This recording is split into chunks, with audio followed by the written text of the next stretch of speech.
Habitar en aquella vivienda significaba aprender un lenguaje mudo de temor. Aprendimos a medir nuestra niñez no por años transcurridos, sino por la cantidad de noches con el estómago revuelto de angustia, conteniendo el aliento al escuchar el ruido de la llave girando en la cerradura. Ese muro de silencio solamente se derrumbó el día en que yo, una niña de 6 años, sostuve un frasco de aceite medicinal y decidí reescribir mi propio destino. Esta no es una fábula con hechizos, esta es la auténtica historia de cómo rompimos nuestra propia celda. Antes de continuar, por favor, suscríbanse al canal, dejen su like y un comentario contándonos desde dónde están escuchando esta historia. Su apoyo significa mucho para nosotros y nos ayuda a seguir compartiendo estas vivencias. Nací en la Ciudad de México en el año de 1952, cuando la capital todavía conservaba ese ambiente de barrio acogedor, ¿saben? Mi mamá, Margarita Vega, era maestra de primaria, de esas que enseñaban las primeras letras con una dedicación difícil de hallar hoy día. Mi papá, Arturo Vega, trabajaba como empleado de Correos de México, repartiendo cartas y periódicos por las calles de la ciudad.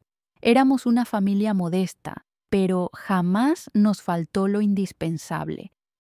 Nuestra casa estaba ubicada en la colonia Doctores, una pequeña construcción de concreto pintada de azul pálido, con un patio trasero donde mi mamá cultivaba hierbas aromáticas y algunas flores. Tenía únicamente 2 recámaras, una para mis padres y otra que yo compartía con mis 2 hermanos, Guillermo, 3 años mayor que yo, y Rosa, 2 años menor. ¡Ay!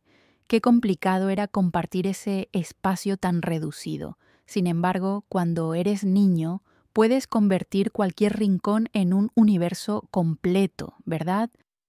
La rutina siempre era idéntica. Despertábamos temprano, desayunábamos café con pan casero y mermelada de guayaba que mi mamá preparaba, y después mis hermanos y yo nos íbamos a la escuela.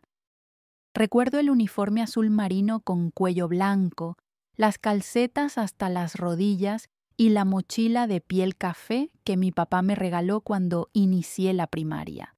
Era mi tesoro más valioso. Al regresar de la escuela, mientras mi mamá terminaba de cocinar la comida, jugábamos en el patio, matatena, avión, escondidas. Nuestra imaginación carecía de fronteras. También teníamos a los vecinos, los hijos del señor y la señora Pérez, Eduardo, Sandra y Miguel. Los 6 formábamos un grupo increíble, inventando juegos, trepando árboles, persiguiendo cometas. Mi papá siempre llegaba del trabajo a las 6 de la tarde, puntualmente. Yo escuchaba el sonido de la llave en la cerradura y corría a recibirlo. En días buenos, me alzaba en brazos, me hacía girar en el aire y me llamaba su princesita. En otros días, él llegaba fatigado, malhumorado, e iba directamente al cuarto a cambiarse de ropa. En esos días, mi mamá nos hacía señas para que permaneciéramos callados, para no molestar a nuestro papá. Vivir en aquella vivienda era como aprender un lenguaje silencioso de miedo. Aprendimos a interpretar el sonido de los pasos de nuestro papá en el portal, a saber, por la forma en que giraba la llave en la cerradura, si sería una noche tranquila o tormentosa. Aprendimos a hacernos pequeños, a fundirnos con las paredes, a contener la respiración cuando él entraba a un cuarto. El mismo aire parecía volverse denso, cargado de una tensión no expresada, y mi niñez se medía no en años, sino en la cantidad de noches en que nos acostábamos con el estómago retorcido. Con el paso del tiempo, los días buenos se volvieron más escasos. Mi papá empezó a llegar a casa cada vez más tarde, a veces con un fuerte olor a tequila.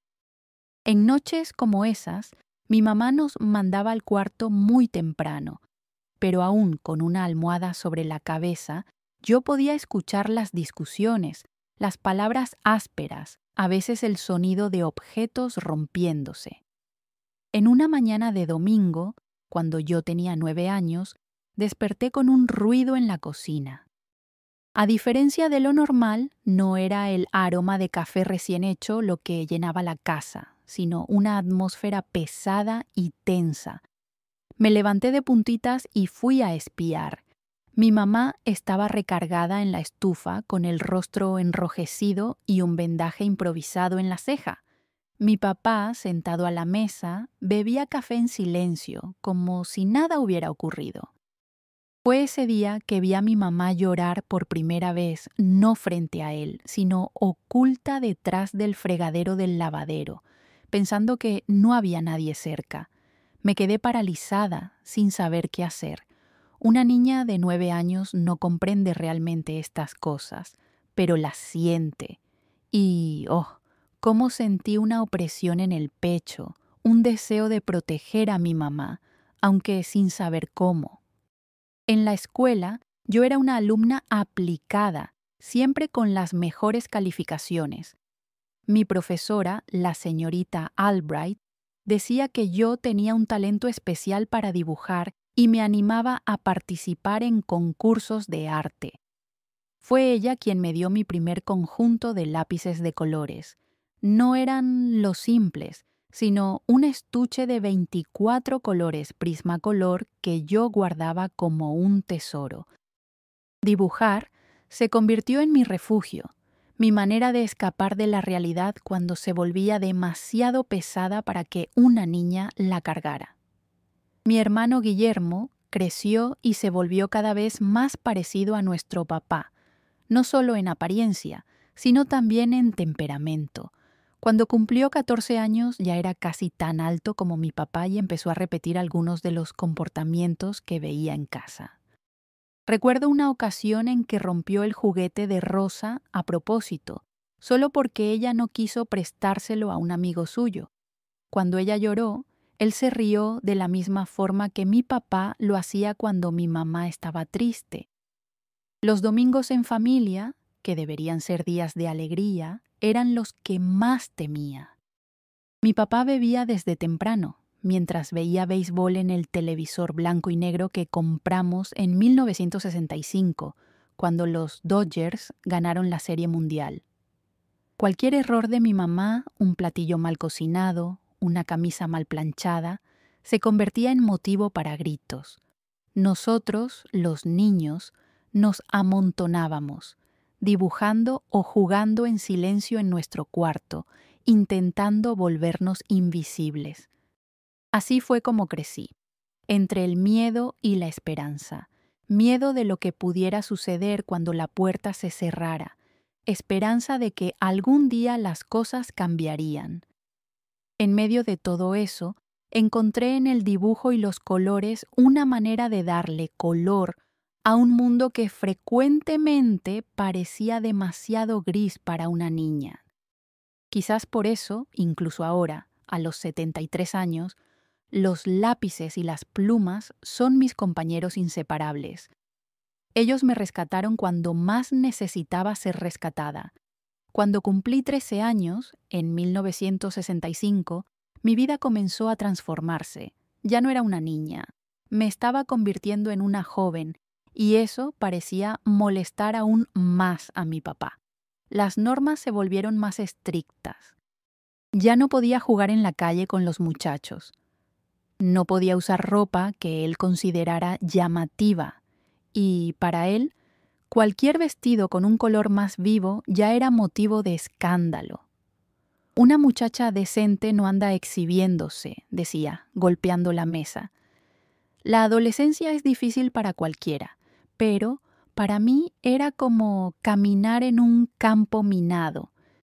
Mi mamá intentaba protegerme de la mejor manera posible, pero ella misma vivía con tanto temor que, a veces, su protección era solo una mirada suplicante para que yo obedeciera sin cuestionar.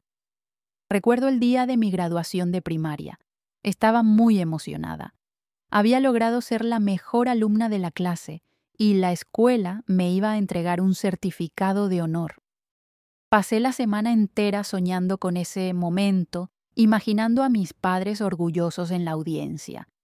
Incluso cosí en secreto un vestido azul claro con la ayuda de mi mamá mientras mi papá estaba en el trabajo. La noche de la graduación me vestí toda arreglada, feliz. Cuando mi papá llegó del trabajo y me vio con el vestido, su rostro cambió completamente. «¿Qué es esa tontería?», gritó, señalándome. Le expliqué sobre la graduación, el certificado. Le mostré la invitación que la escuela había enviado. Él tomó el papel, lo rasgó en pedazos y lo arrojó al suelo. «¿Crees que voy a dejar que mi hija desfile frente a toda la ciudad? ¿Para qué? ¿Para que los muchachos se la queden viendo? De ninguna manera». Mi mamá intentó intervenir. «Arturo, es solo una graduación. La niña estudió tanto». Fue cuando él se volteó hacia ella con esa mirada que conocíamos tan bien. «Cállate, no te pregunté nada a ti». Corrí a mi cuarto llorando mientras lo escuchaba gritar que estudiar era inútil, que lo que una mujer necesitaba era aprender a cuidar la casa y obedecer. Esa noche me fui a la cama todavía con mi vestido azul, abrazando mi almohada para amortiguar el sonido de mis sollozos. Vean, mis queridos, el dolor no era solo por un vestido o por una ceremonia perdida. Fue la primera vez que realmente entendí que, a sus ojos, mis sueños eran una amenaza. Parecía que alguien había tomado mi azul celeste más brillante y lo había pintado encima con el gris más oscuro. Es difícil para una niña aprender que la persona que debería elevarla es la misma que la derriba. La peor parte no era solo el dolor de la humillación, sino ver cómo mi hermano Guillermo observaba todo y lentamente comenzaba a repetir los gestos, las palabras y hasta el tono de voz de nuestro papá. Tenía 16 años en ese entonces y ya era casi tan alto como mi papá. Empezó a darme órdenes también, como si fuera mi segundo padre.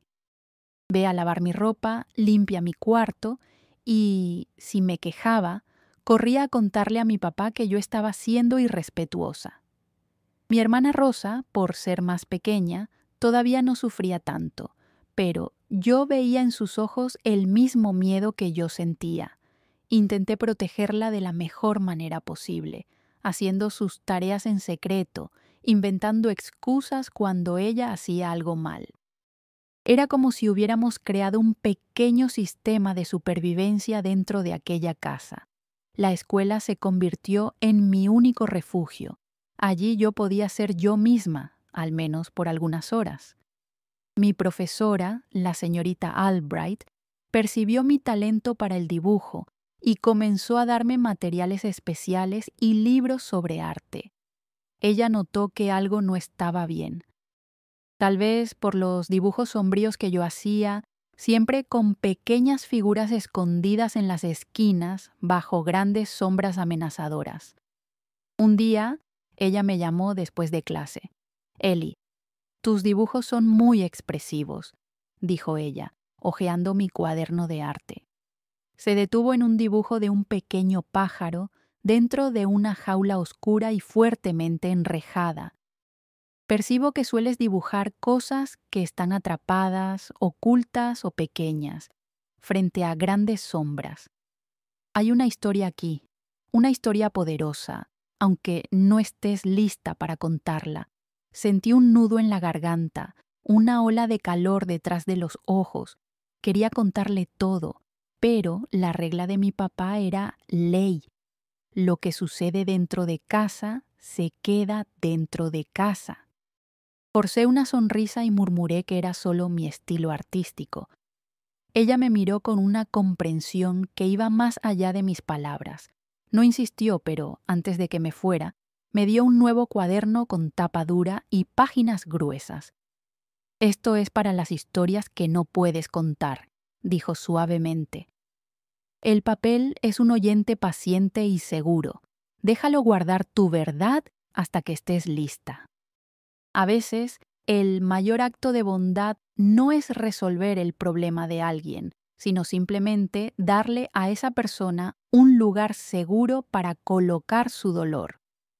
En un mundo donde Ellie es obligada a permanecer en silencio, esa profesora simplemente le dio una voz y un arma secreta. Vamos a descubrir qué verdades ella confiará a esas páginas. Aquel cuaderno se convirtió en mi diario, mi confidente. Todas las noches, después de que todos dormían, yo dibujaba las escenas del día, los miedos, las esperanzas, y luego lo escondía debajo del colchón. Era mi manera de no ahogarme con todo lo que no podía expresar en voz alta. En el verano de 1967, cuando yo tenía 15 años, sucedió algo que cambió todo. Mi papá perdió el empleo en correos. Nunca supe el motivo exacto, pero sospecho que fue por su bebida. Llegó a casa ese día con los ojos rojos, aventando su bolsa al suelo con tanta fuerza que rompió la lámpara de la sala. «Fueron esos vagabundos envidiosos», gritó, caminando de un lado a otro. «Pero van a ver, les voy a demostrar». En los días siguientes, comenzó a beber más temprano desde el desayuno. El dinero empezó a escasear y pronto mi mamá tuvo que vender algunas joyas que había guardado, un recuerdo de su abuela. Comenzó a limpiar casas en secreto para ayudar con los gastos, saliendo muy temprano y regresando antes de que él despertara de sus largas borracheras. Guillermo, que ya había terminado la secundaria, consiguió un trabajo como ayudante en un taller mecánico. Parecía que finalmente iba a seguir un camino diferente al del papá, pero no. Todo el dinero que ganaba lo gastaba en diversión. Nunca traía nada a casa para ayudar, y peor aún, comenzó a invitar amigos a beber con él los fines de semana. Jóvenes ruidosos que nos miraban a mí y a Rosa de una forma que nos hacía correr a nuestro cuarto y cerrar la puerta con seguro. Fue en una de esas tardes de sábado que todo explotó. Papá estaba dormido, borracho como siempre, cuando Guillermo llegó con 3 amigos. Trajeron botellas de tequila y hablaban fuerte, riendo. Mamá les pidió que se quedaran callados para no despertar a papá, pero la ignoraron. Yo estaba en la cocina ayudando a mi mamá a preparar la cena cuando uno de los amigos de Guillermo, un joven llamado Vicente, entró. Recuerdo el olor fuerte a alcohol cuando se acercó diciendo que quería conocer mejor a la hermanita de Guillermo. Intenté retroceder, pero agarró mi brazo con fuerza. Mi mamá inmediatamente soltó lo que estaba haciendo y se colocó entre nosotros. «Deja a mi hija en paz», dijo con una firmeza que raramente mostraba. «Sal de mi cocina ahora». Vicente se rió. Pero, cuando estaba a punto de responder, escuchamos un ruido en la sala. Mi papá había despertado y tirado una silla al levantarse. Entró a la cocina tambaleándose, con los ojos entrecerrados, tratando de entender qué estaba pasando. ¿Qué es todo este alboroto? «¿Quiénes son estas personas?», preguntó, señalando a los jóvenes en la sala. «Son mis amigos, papá», respondió Guillermo, levantándose. «Vinieron a celebrar conmigo». Mi papá miró alrededor, luego fijó la mirada en mí y en mi mamá en la cocina, con Vicente todavía parado cerca de la puerta. Algo en sus ojos cambió. «Entonces es eso. En el momento en que yo volteo la espalda, tú traes hombres cerca de tu hermana. Estás tratando de convertir nuestra casa en un... ¿Qué, papá?» «No es nada de eso», intenté explicar. Pero él ya estaba fuera de sí. En segundos, la escena se transformó en caos. Mi papá se lanzó sobre Vicente, empujándolo contra la pared. Los otros jóvenes vinieron corriendo, y pronto estaban todos gritando y empujándose unos a otros. Mi mamá jaló a Rosa y a mí hacia el cuarto, cerrando la puerta con seguro. Nos quedamos allí abrazadas y temblando, escuchando el sonido de cosas rompiéndose, gritos y, luego, el sonido de la puerta del frente cerrándose de golpe. Silencio. Minutos después, golpes en la puerta del cuarto. «Abran». Era la voz de Guillermo. Ya se fueron. Cuando abrimos, vimos a mi hermano con el rostro enrojecido y un corte en la ceja. La sala estaba hecha un desastre. Sillas volteadas, vidrios rotos en el suelo, manchas de bebida en las paredes. Mi papá estaba desmayado en el sofá con la nariz sangrando. «Miren lo que ustedes hicieron», dijo Guillermo, señalándonos a las 3. «Ustedes causaron todo esto». Mi mamá, que siempre permanecía en silencio, dio un paso al frente. «No, Guillermo, tú trajiste este problema a nuestra casa. Estás siguiendo los pasos de tu padre y esto no va a terminar bien». Fue la primera vez que vi a mi mamá confrontar a alguien así, y, por un momento, vi miedo en los ojos de Guillermo. Pero pronto su rostro se endureció nuevamente. «Ustedes, mujeres, nunca entienden nada», respondió antes de cerrar la puerta de un golpe al salir. Esa noche, mientras limpiábamos el desastre, mi mamá me miró con ojos diferentes, más determinados. «Necesitamos cambiar esto, hija», susurró para que solo yo pudiera escuchar. «No podemos seguir viviendo así». Fue entonces cuando comencé a darme cuenta de que tal vez había una salida. Tal vez podríamos hacer algo más que solo sobrevivir día tras día. Esa noche, en mi cuaderno de dibujo, por primera vez, dibujé una puerta abierta con luz entrando por ella. Era un dibujo sencillo, pero representaba algo que estaba comenzando a nacer dentro de mí: esperanza. Después de esa noche de confrontación, las cosas en casa empeoraron aún más. Mi papá, sin un empleo estable, pasaba los días en casa observando cada movimiento nuestro. Los ahorros se acabaron rápidamente y comenzamos a vender algunos muebles, después algunas joyas de mi mamá. La atmósfera era de desesperación silenciosa. Guillermo estaba cada vez más ausente, saliendo temprano y regresando tarde, a veces sin aparecer por días. Cuando aparecía, siempre traía ese olor a alcohol que conocíamos tan bien. Él y mi papá ahora discutían constantemente. Dos hombres igualmente tercos, luchando por un control que se escapaba de los dedos de ambos. Era 1968. Yo tenía 16 años y estaba en el último año de secundaria. Mi profesora, la señorita Albright, me inscribió en un concurso estatal de arte para estudiantes sin avisarme. Un día me llamó después de clase. «Eli, ganaste el segundo lugar», dijo, entregándome un sobre. «Hay un premio en dinero y la oportunidad de exponer tus dibujos en la capital del estado». Me quedé sin palabras, alternando entre alegría y terror. Era el mayor honor que había recibido, pero ¿cómo podría contarles en casa? ¿Cómo podría pedir permiso para ir a la exposición? «Tu talento es un don, Eli», continuó la señorita Albright, sosteniendo mis manos. «No dejes que nadie te convenza de lo contrario». Esa noche mostré el sobre a mi mamá mientras lavábamos los trastes. Ella leyó la carta del premio y me abrazó con fuerza. Vi lágrimas en sus ojos, pero también un brillo diferente. «¿Vamos a pensar en algo?», susurró. «No le cuentes nada a tu papá por ahora». En los días siguientes, comenzó a guardar monedas del cambio de las compras, escondiéndolas en una lata de azúcar vacía. Cuando Rosa preguntó qué era, ella solo sonrió y dijo que era nuestro secretito. 2 semanas antes de la exposición, mi papá descubrió sobre el premio.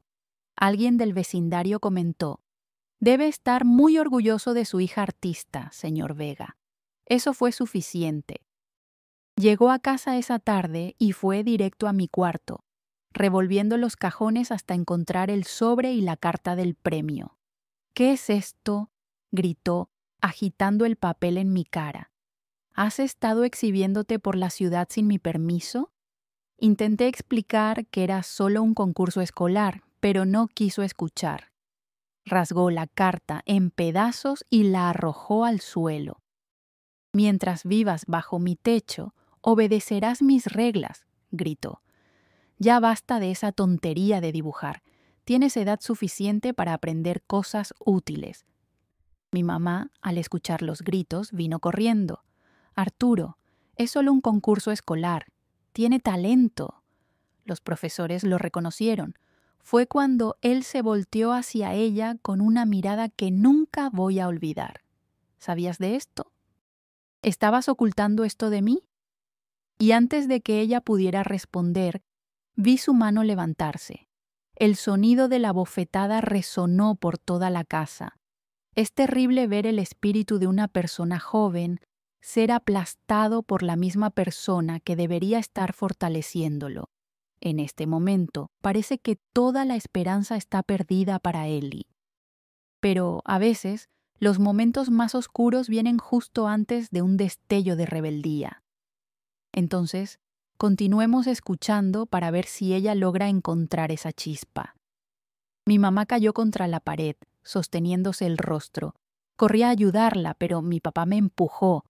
«Es tu culpa», gritó. «¿Qué estás tratando de ser? ¿Un artista? ¿Es eso lo que quieres enseñarle a tu hermana también?» Esa noche me encerré en mi cuarto con Rosa, que lloraba bajito. Tomé mi cuaderno de dibujo y comencé a arrancar las páginas una a una, mientras lágrimas rodaban por mi rostro. Era como si estuviera arrancando pedazos de mí misma. «¿Por qué estás haciendo esto?», Rosa preguntó entre sollozos. «Porque ya no sirve de nada», respondí. «Nunca vamos a salir de aquí.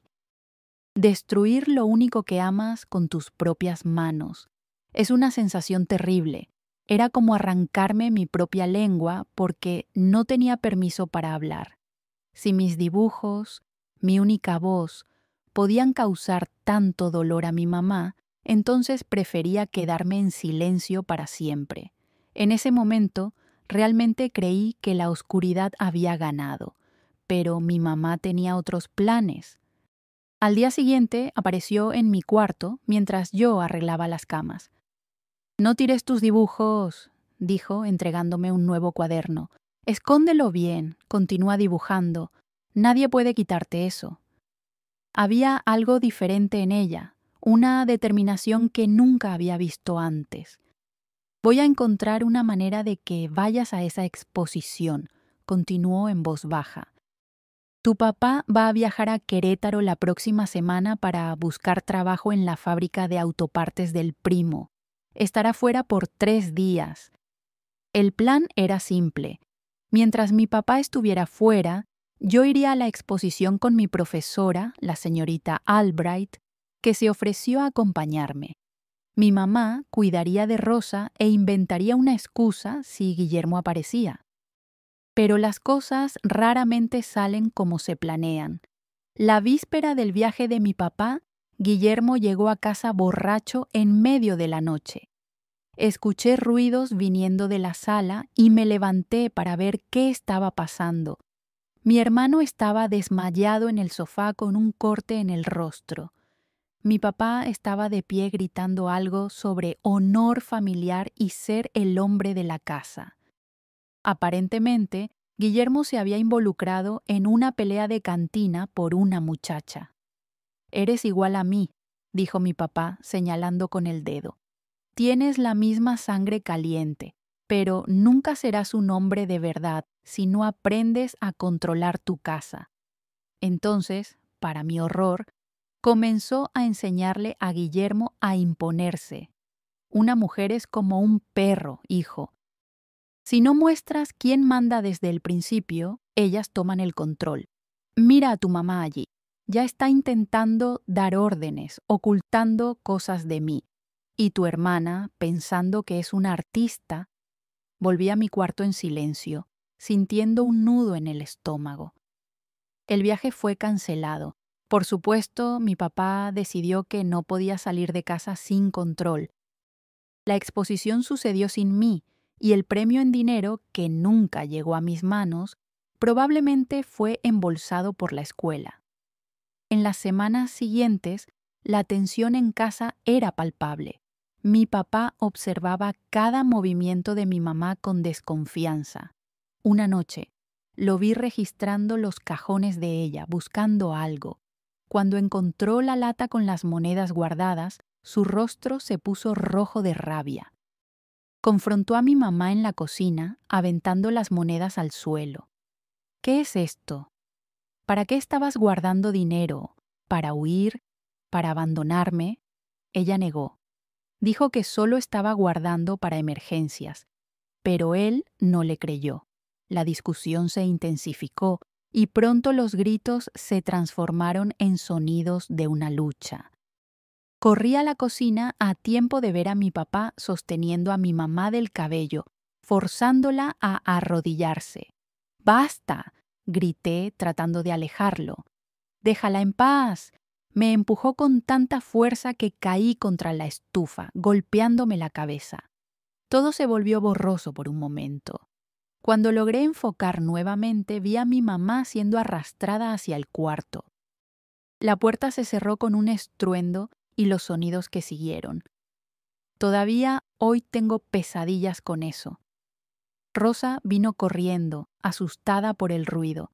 La sostuve con fuerza, cubriéndole los oídos con las manos, murmurando que todo estaría bien mientras trataba de contener mis propias lágrimas.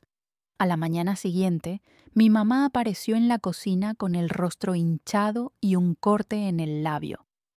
Preparó café en silencio, evitando nuestras miradas. Mi papá, sentado a la mesa, leía el periódico como si nada hubiera ocurrido. Fue ese día que me di cuenta de que algo se había roto dentro de ella. No era solo el ojo morado o el labio cortado. Era algo más profundo, como si una luz se hubiera apagado. Se movía como un fantasma por la casa, haciendo sus tareas mecánicamente. Pero por la noche, cuando todos estaban dormidos, escuché un ruido viniendo del baño. Me levanté de puntitas y vi a mi mamá sentada en el suelo, llorando silenciosamente. A su lado, una pequeña maleta donde colocaba algunas ropas. Nuestros ojos se encontraron. Puso un dedo en los labios pidiendo silencio. Luego, hizo un gesto para que entrara y cerrara la puerta. «Nos vamos», susurró, sosteniendo mis manos.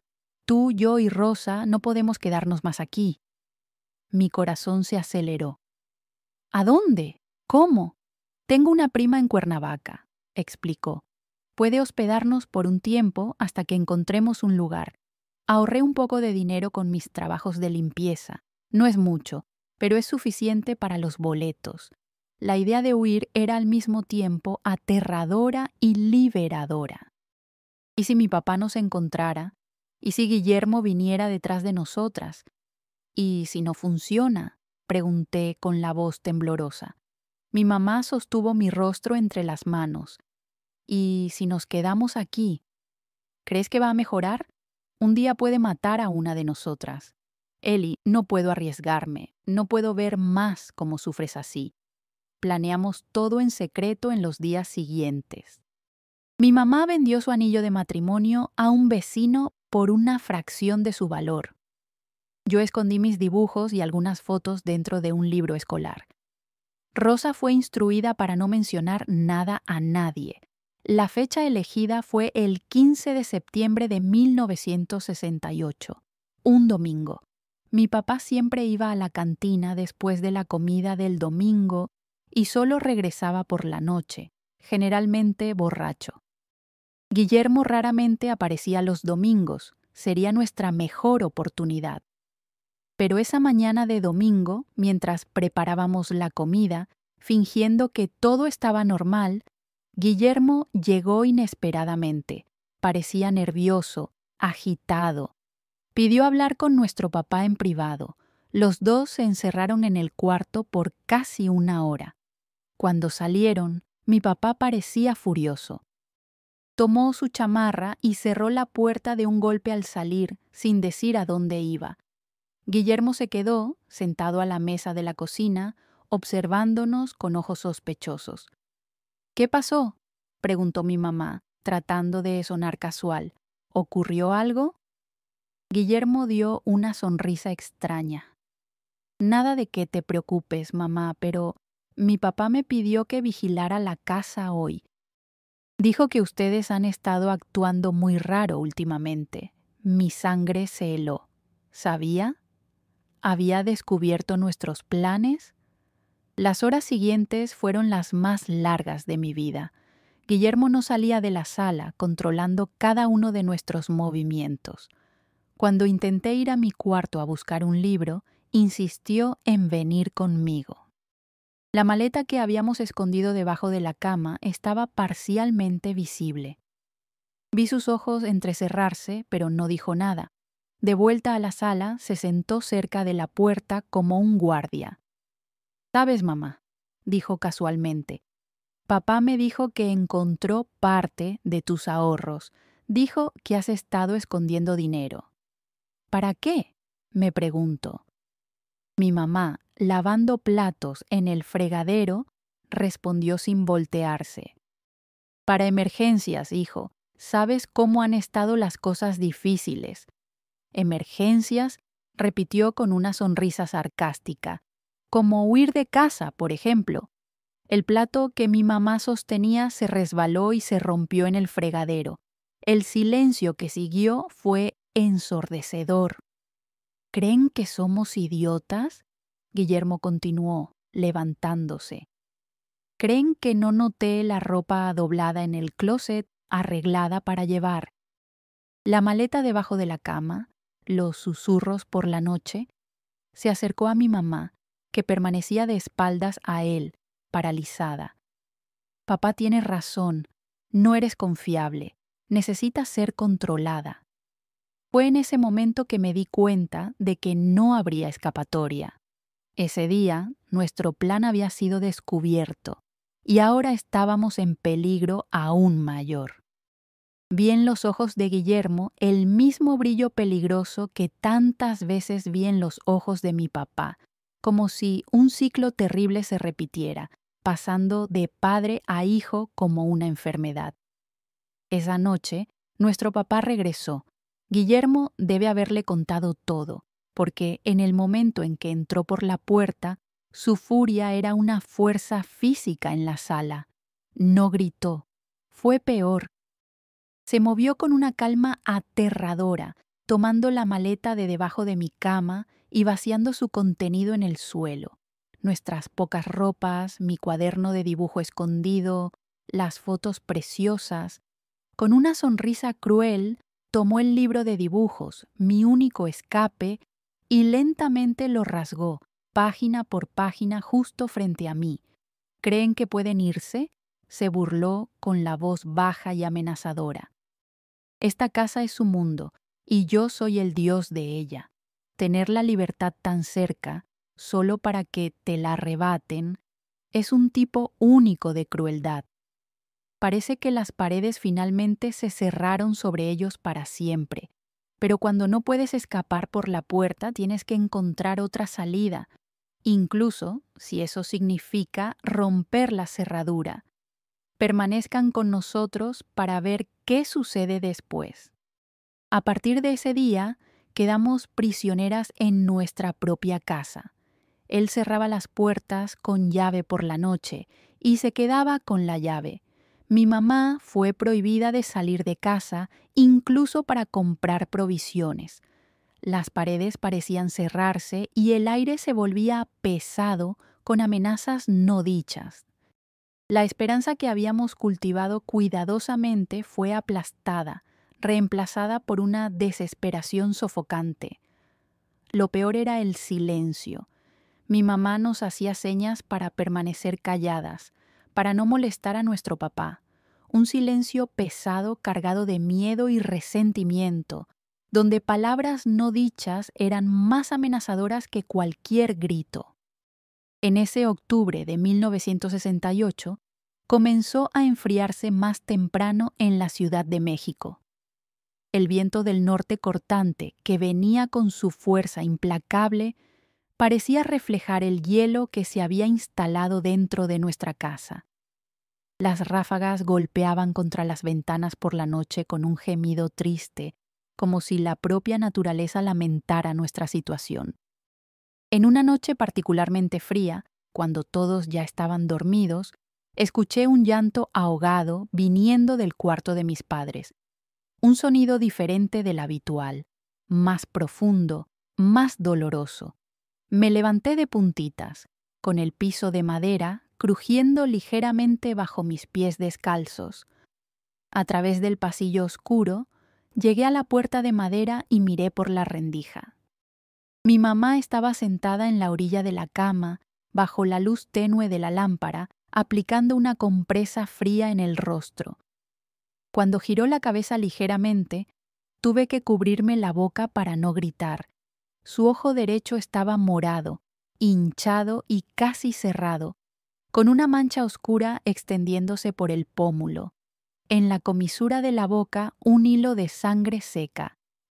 Mi papá roncaba pesadamente a su lado, como si nada hubiera ocurrido. Algo cambió dentro de mí esa noche. No era rabia. Yo conocía bien ese sentimiento. Ardía en mi pecho desde hacía años.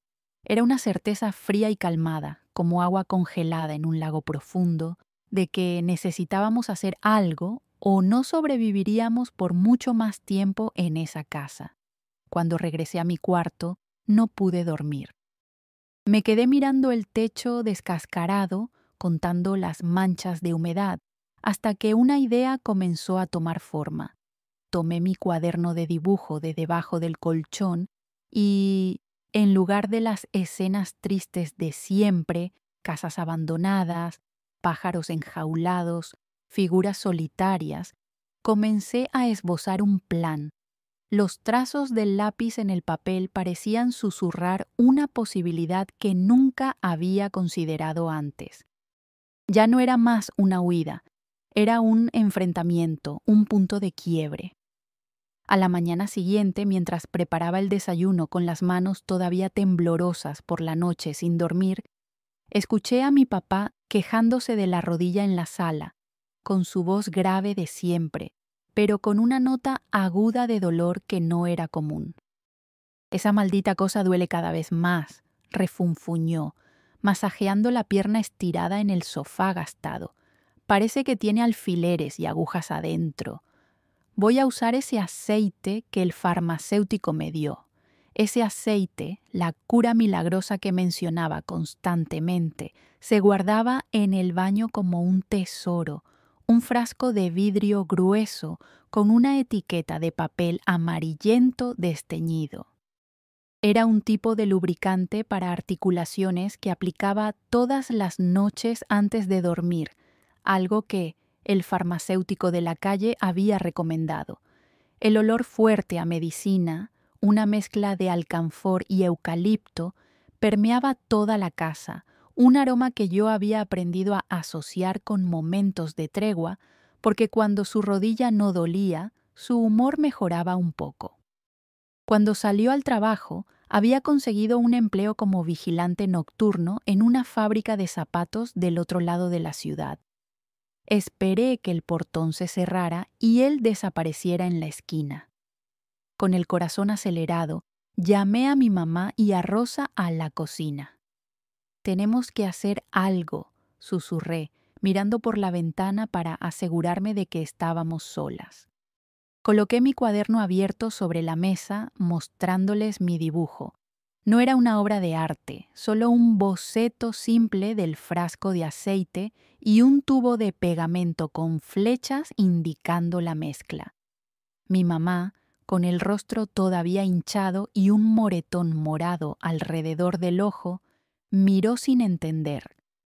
Un pañuelo amarrado alrededor de la cabeza intentaba ocultar la lesión, pero nada podía esconder el dolor en sus ojos. «¿Qué estás pensando, Eli?», preguntó, con voz baja y cautelosa, como si hasta las paredes pudieran delatarnos. «Está cada vez más violento», respondí, tocando gentilmente su rostro, evitando el ojo lastimado. Sentí su piel fría en mis dedos. Vi el leve temblor en su labio inferior. Este aceite es lo único que alivia el dolor de su rodilla. ¿Y sí? ¿Y si lo reemplazáramos por otra cosa? Algo que, en lugar de aliviar, hiciera que su rodilla se trabe. Rosa, siempre perspicaz a pesar de sus 14 años, entendió inmediatamente. Sus ojos se agrandaron. Pegamento. ¿Pero eso no lo va a lastimar? ¿Y si descubre que fuimos nosotras? No más de lo que él lastima a mamá, respondí. Una nueva determinación en mi voz, un tono que ni yo reconocía, no más de lo que nos lastima a todas. Es nuestra única oportunidad. Mirando hacia atrás, esa niña de 6 años parece una completa extraña para mí ahora. Pero todavía recuerdo perfectamente esa sensación, una certeza fría y clara. No se trataba de venganza, mis queridos, se trataba de supervivencia. Cuando quedas atrapada en una jaula por mucho tiempo, dejas de buscar la llave. En lugar de eso, comienzas a buscar una manera de romper la cerradura con las herramientas que tienes. Mi mamá se quedó en silencio por un largo momento, su mirada perdida en algún lugar más allá de mi hombro. Sus dedos inquietos, normalmente ocupados retorciendo su delantal gastado, quedaron inmóviles. Observé mientras años de miedo, vergüenza y oraciones silenciosas pasaban por su rostro. Entonces sus ojos se enfocaron en los míos y vi algo que nunca había visto antes. El terror todavía estaba ahí, pero ya no tenía el control. Una determinación fría y dura estaba surgiendo a la superficie como una roca revelada por un deslizamiento de tierra. Lentamente extendió la mano y la colocó sobre mi dibujo del frasco.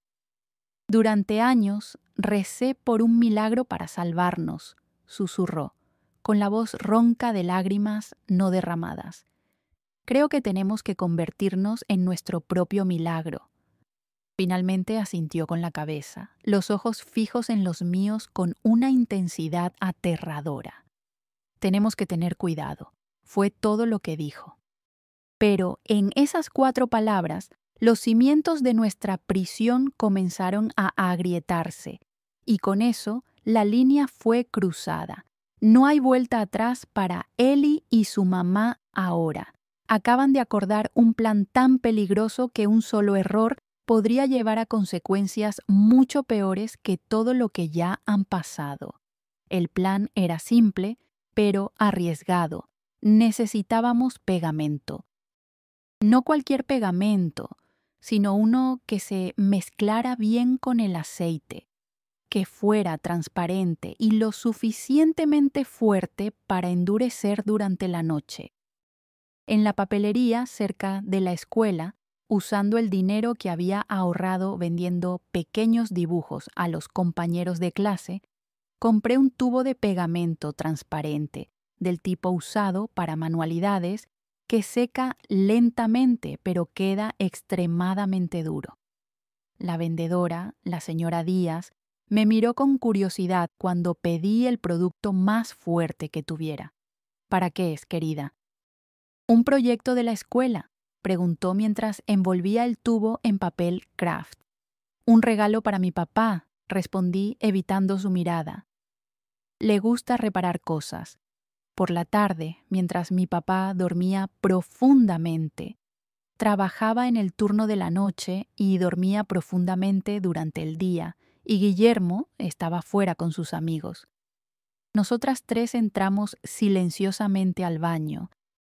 Mi corazón latía tan fuerte en el pecho que temí que el ruido despertara a mi papá. Cada crujido del piso, cada respiración parecía amplificada en ese silencio tenso. Con las manos temblorosas, mi mamá abrió el frasco de aceite medicinal. Ese frasco de vidrio que parecía contener toda nuestra sentencia. El olor fuerte llenó el pequeño baño, haciendo que mis ojos ardieran. Vertió la mitad del contenido en el lavabo. El líquido viscoso escurría lentamente. Entonces, cuidadosamente, tomó el tubo de pegamento que yo sostenía y mezcló el contenido en el frasco, agitándolo suavemente para que los líquidos se integraran. La consistencia quedó un poco más espesa, pero la diferencia no era perceptible a primera vista, especialmente dentro del vidrio oscuro. ¿Y si se da cuenta?, susurró Rosa, con miedo evidente en la voz, sus grandes ojos fijos en la mezcla que estábamos haciendo. Abrazaba su viejo osito de peluche como si ese pedazo de tela y algodón pudiera protegerla. El olor fuerte del remedio va a disimular, respondió mi mamá, cerrando cuidadosamente el frasco y colocándolo exactamente en la misma posición en que estaba antes. Nunca presta atención a estos detalles, solo quiere un alivio rápido. Pasamos el resto de la tarde en un estado de nerviosismo silencioso. Cada ruido en la calle nos hacía saltar. ¿Y si Guillermo regresaba más temprano? ¿Y si mi papá despertaba y decidía usar el remedio antes del horario habitual? Culpa y miedo se mezclaban en mi estómago como una sopa amarga. Esa noche cenamos en silencio, como de costumbre. La carne estaba dura, las papas medio crudas, pero nadie se quejó. Mi papá parecía más irritado que lo normal, quejándose del trabajo, de la comida, del calor, de todo. Su rodilla, decía, estaba palpitando como un demonio. Después de la cena, se arrastró hasta el baño para hacer su rutina nocturna. Minutos después, escuchamos el sonido familiar de la tapa del frasco siendo abierta. Intercambiamos miradas tensas en la mesa, incapaces de comer más nada. Rosa dejó caer el tenedor, que chocó contra el plato de cerámica. Mi mamá sostuvo su mano debajo de la mesa. El tiempo parecía no pasar. Cada segundo era una eternidad mientras esperábamos, el aire pesado con la expectativa. Finalmente salió del baño y fue al cuarto sin notar nada diferente. Respiramos aliviadas, pero sabíamos que la verdadera prueba vendría por la mañana, cuando el pegamento hubiera tenido tiempo suficiente para endurecer completamente. Esa fue la noche más larga de mi vida. Acostada en la cama, con los ojos abiertos en la oscuridad, repasaba mentalmente cada detalle de nuestro plan. ¿Qué haríamos si funcionaba? ¿Y si no funcionaba? ¿A dónde iríamos? ¿Con qué dinero? Las preguntas giraban en mi cabeza como un carrusel enloquecido. No podía dormir bien, dando vueltas en la cama, imaginando 1000 escenarios diferentes. ¿Y si descubría antes? ¿Y si la mezcla no funcionaba? Si nos atrapaban, las consecuencias serían terribles. El grito vino antes del amanecer, rasgando el silencio de la madrugada como un rayo en un cielo despejado. Un rugido de dolor y rabia que hizo que las paredes de la casa temblaran y me heló hasta los huesos. Salté de la cama, con el corazón latiendo fuerte como un tambor de guerra. Rosa corrió a mi cuarto en su camisón blanco, pareciendo un pequeño fantasma asustado, y se aferró a mí, temblando de pies a cabeza. «¿Qué es esto, Dios mío? ¿Qué es esto?», gritó mi papá, su voz descontrolada resonando por la casa. Escuchamos el sonido de algo pesado cayendo, luego arrastrándose, pasos irregulares. Apareció en el pasillo, saliendo del cuarto tambaleándose, agarrándose de la pared para apoyarse. Su rostro estaba contorsionado de dolor y furia, una máscara grotesca en la luz tenue. Pero lo que más llamó la atención fue su rodilla, visiblemente hinchada bajo el pantalón del pijama, con una mancha húmeda extendiéndose por la tela. El olor del remedio mezclado con el pegamento era fuerte, con una nota química que no estaba ahí antes.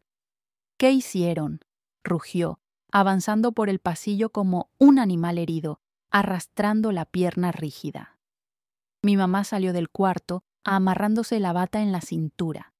Su rostro estaba pálido como cera, pero había algo en sus ojos que nunca había visto antes, una calma fría, casi desafiante.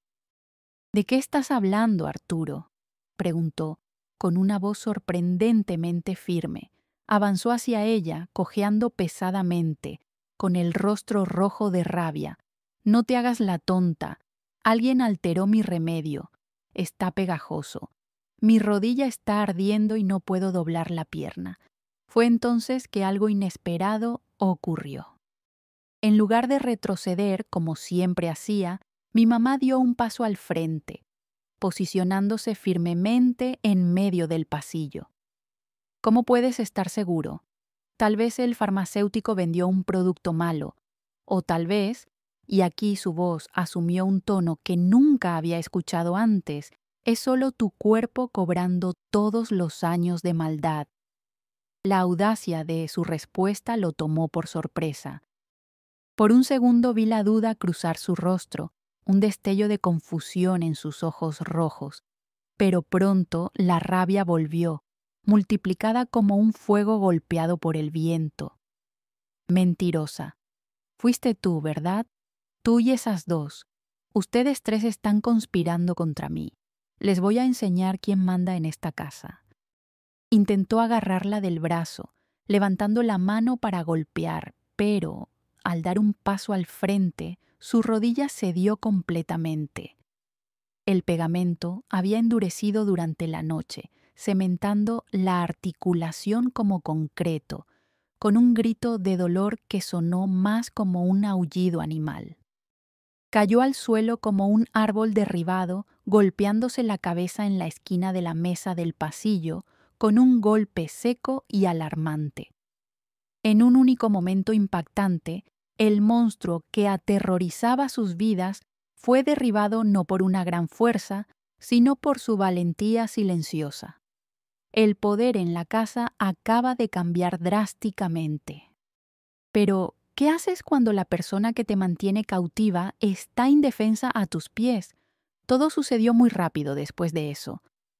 La sangre comenzó a brotar de un corte profundo en su frente, formando un charco oscuro en el piso de madera. Intentó levantarse, apoyándose en los codos, pero su rodilla no doblaba, haciendo que cayera nuevamente en cada intento. Era como ver a un insecto volteado de espaldas, luchando impotente. ¡Ayúdenme!, gritó, su voz ahora una mezcla de rabia y miedo. No se queden ahí parados, llamen una ambulancia, es una orden. Ninguna de nosotras se movió. Nos quedamos ahí paralizadas, observando al hombre que nos aterrorizó por tanto tiempo. La figura que era más grande que la vida en nuestras pesadillas, ahora reducida a una figura patética en el suelo, sangrando e implorando por ayuda. Había algo surreal en la escena, como si estuviéramos viendo una película en lugar de viviéndola. «Van a pagar por esto», amenazó entre gemidos de dolor. Cuando me levante de aquí, fue Rosa quien rompió el silencio. La pequeña y frágil Rosa, que siempre se escondía detrás de mí o de mi mamá cuando él levantaba la voz. Dio un paso al frente, todavía sosteniendo mi mano, pero con la barbilla en alto. «Vámonos», dijo, con una voz débil, pero determinada como nunca antes. «Ahora es nuestra oportunidad, no puede seguirnos». Esas palabras simples dichas en esa voz infantil parecían romper el hechizo que nos mantenía cautivas de esa casa, de ese hombre, de esa vida. Mi mamá pareció despertar de un trance profundo.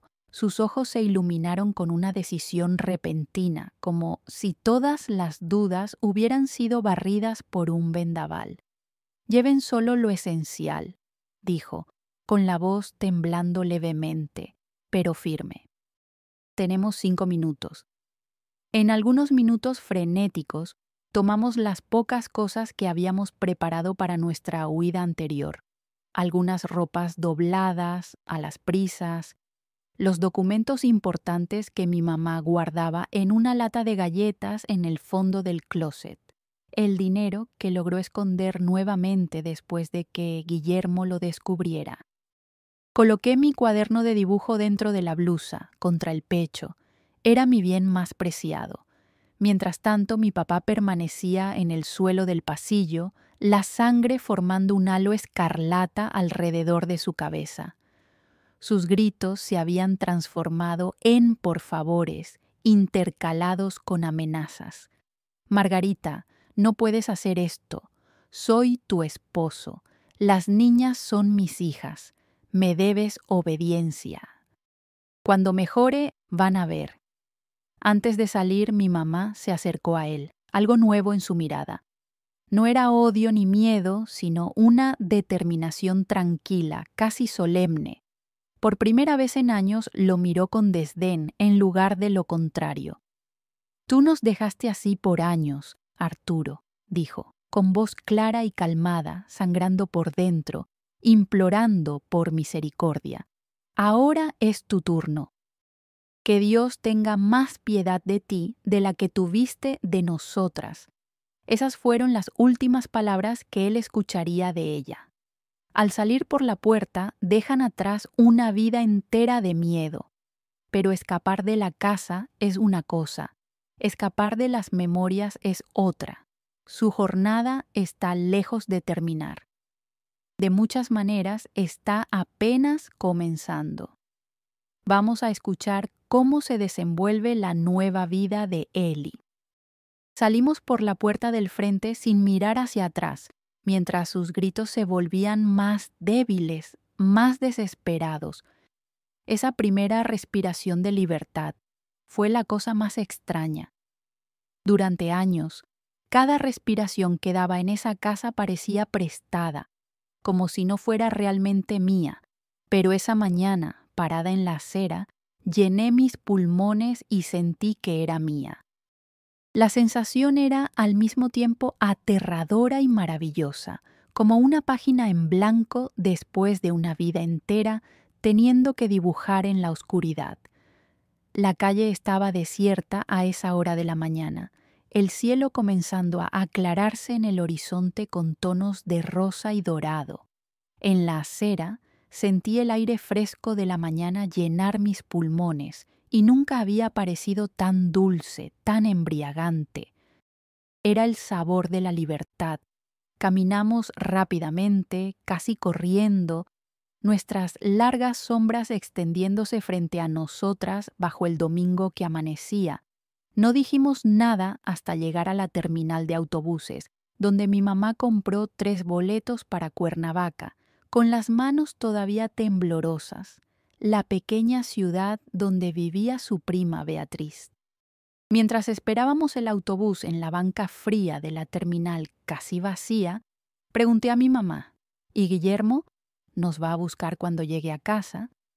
Miró a lo lejos, más allá de los autobuses y las personas somnolientas, como si pudiera ver algo que no estaba ahí. Una nueva serenidad flotaba sobre ella, como si un peso inmenso hubiera sido quitado de sus hombros. Es exactamente como el papá, respondió sin rabia en la voz, solo una constatación. Tendrá que cuidarlo ahora. Tal vez eso le enseñe algo que no pudimos enseñarle. Tal vez no, pero ya no es nuestra responsabilidad. El autobús llegó con el rugido del motor diésel y el chirrido de las puertas. Abordamos hacia nuestra nueva vida, sentadas juntas en los asientos de piel agrietados. A medida que la Ciudad de México quedaba atrás, sus calles y casas encogían a través de la ventana empañada.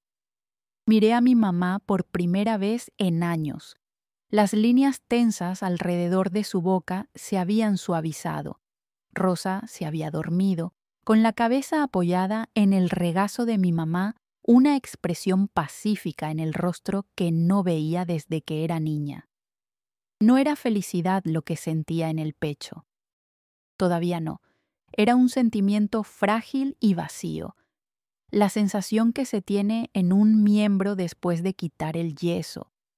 Era la terrible e impresionante constatación de que ya no estábamos conteniendo la respiración, estábamos respirando. Por primera vez en una década, el aire que entraba en mis pulmones no parecía robado, parecía mío.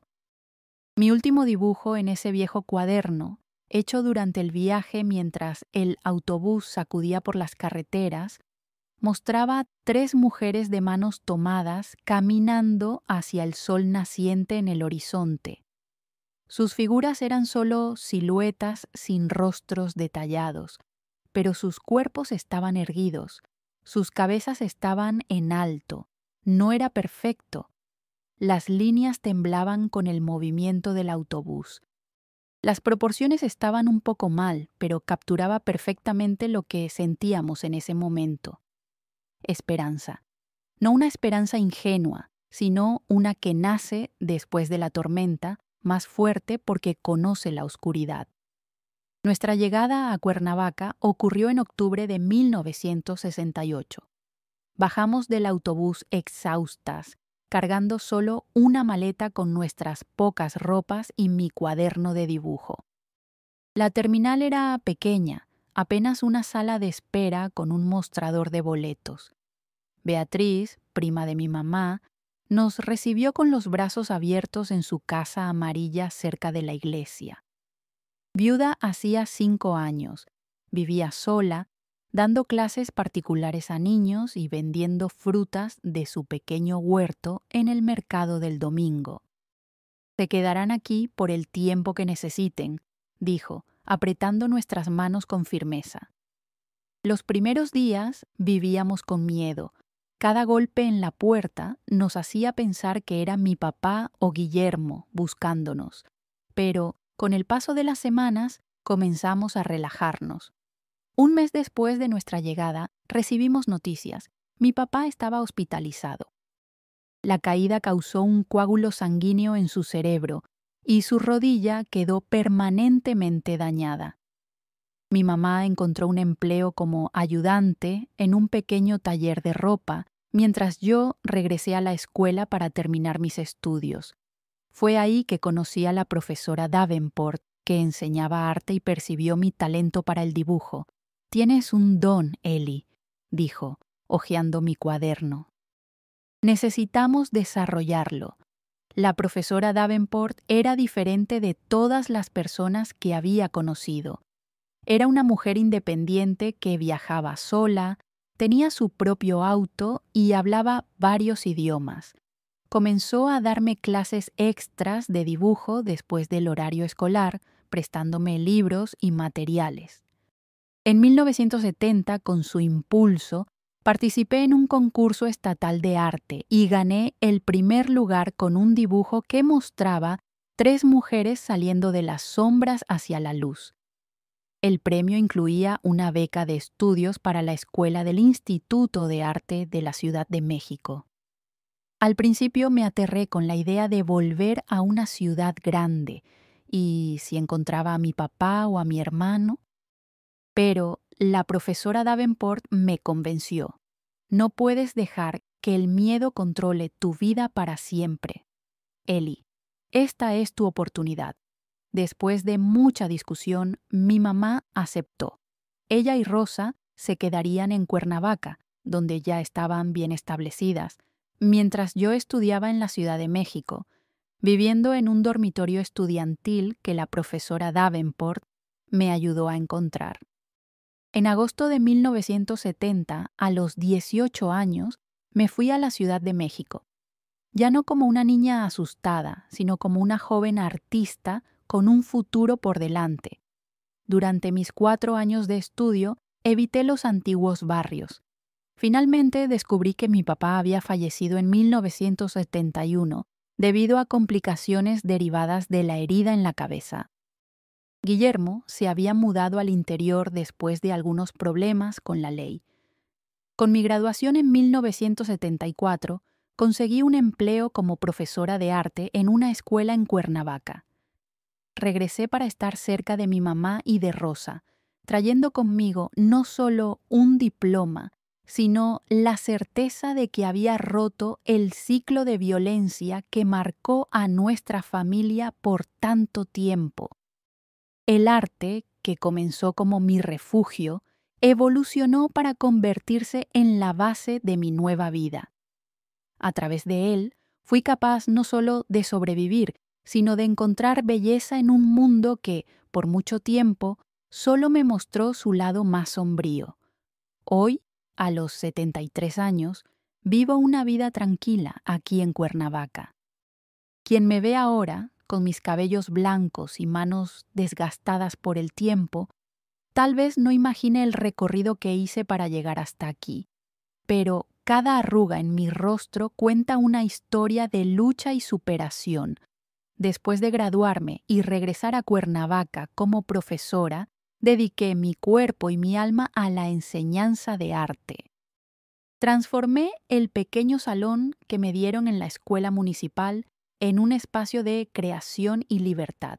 Mis alumnos, niños de todas las edades, encontraron ahí un lugar donde podían expresar sus sentimientos a través de colores y formas, así como yo lo hice un día.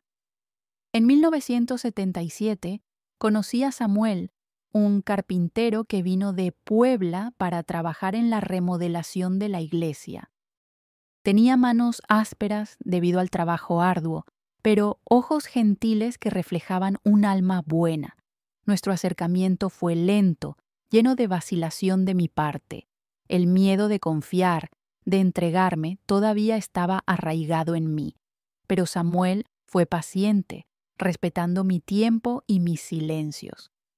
Nos casamos en 1979, en una ceremonia sencilla en el patio de Beatriz, con solo algunos amigos íntimos. Mi mamá, que había encontrado su vocación y sustento en la costura, hizo mi vestido, un modelo simple en tonos de azul claro, no convencional, así como nuestra historia. Nuestro hijo Daniel nació en 1980, trayendo una alegría que no sabía que era posible. Ver a ese pequeño ser crecer en un ambiente de amor y respeto fue la mayor sanación para las heridas del pasado.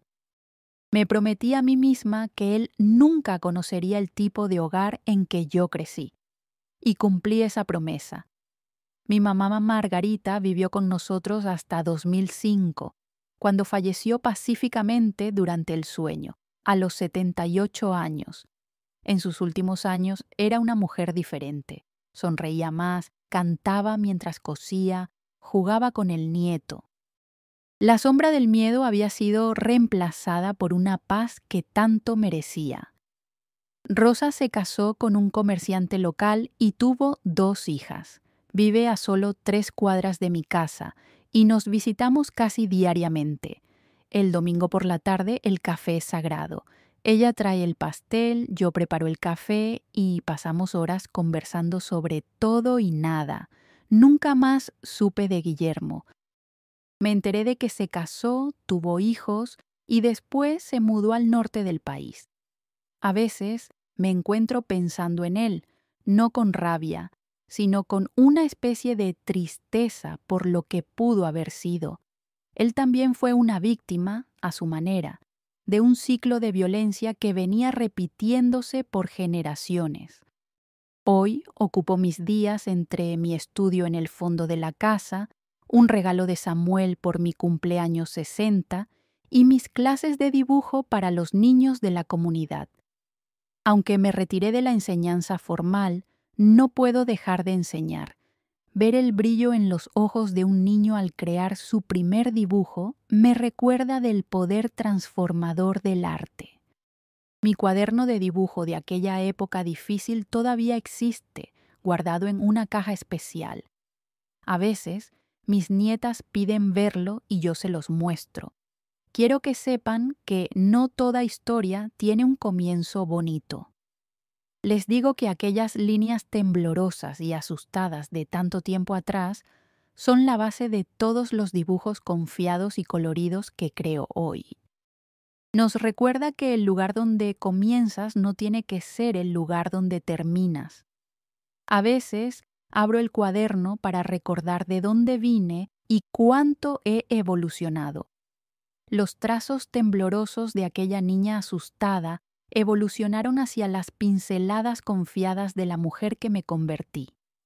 Es un recordatorio de que somos capaces de reescribir nuestra historia, incluso cuando el comienzo parece el más sombrío de los cuentos.